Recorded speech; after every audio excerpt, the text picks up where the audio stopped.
Hi, this is Pat Johnson, your psychology instructor, and in this mini lecture we're going to talk about how anxiety can be explained using the learning perspective.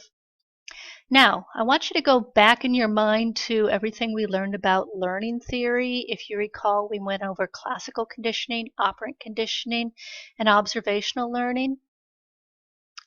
We can use those same three types of learning to explain how people can develop anxiety disorders.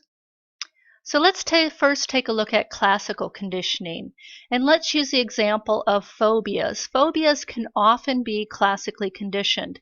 In fact, most of us who have phobias got those phobias through classical conditioning. So I want you to ask yourself, how could this man have a classically conditioned fear of this adorable little dog? How could that happen? He's freaking out. He's in a state of panic. He may be getting ready to run. So how could this guy develop a phobia of a dog? Well, let's go back to how we diagrammed classical conditioning situations in our learning theory chapter. So let's suppose the man used to like little dogs. Little dogs were neutral. But let's suppose before, what happened is that the man got snarled at, possibly bit by a big dog.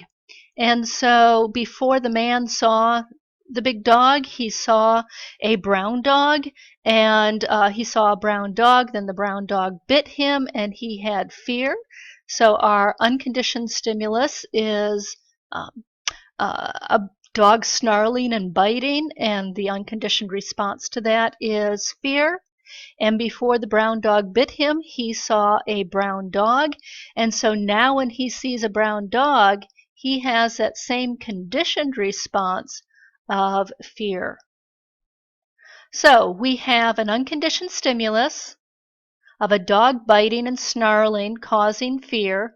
Before the dog bit, he saw a brown dog, and brown dogs used to be neutral, but now when he sees a brown dog, he has that same fear response. Okay, let's move on to operant conditioning. Anxiety can be operantly conditioned by being reinforced. So remember, positive reinforcement was where something was added and the behavior increased. In this circumstance, we're talking about anxiety-related behaviors. So let's suppose that every time the person freaks out, maybe cries, maybe shudders, they get a nice big hug and lots of attention. Well, within time, those anxiety-related voluntary responses could be operantly conditioned, could be reinforced so that the person starts showing anxiety behavior every time that other person is around, and they start being operantly conditioned to show anxiety.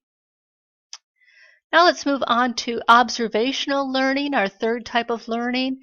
In observational learning, anxiety can be learned by observing others respond to stimuli. So let's suppose this is the little kid, and the little kid is watching their parent or some other significant adult freak out to a situation. That child is very likely to learn to fear that same situation by just watching the other person.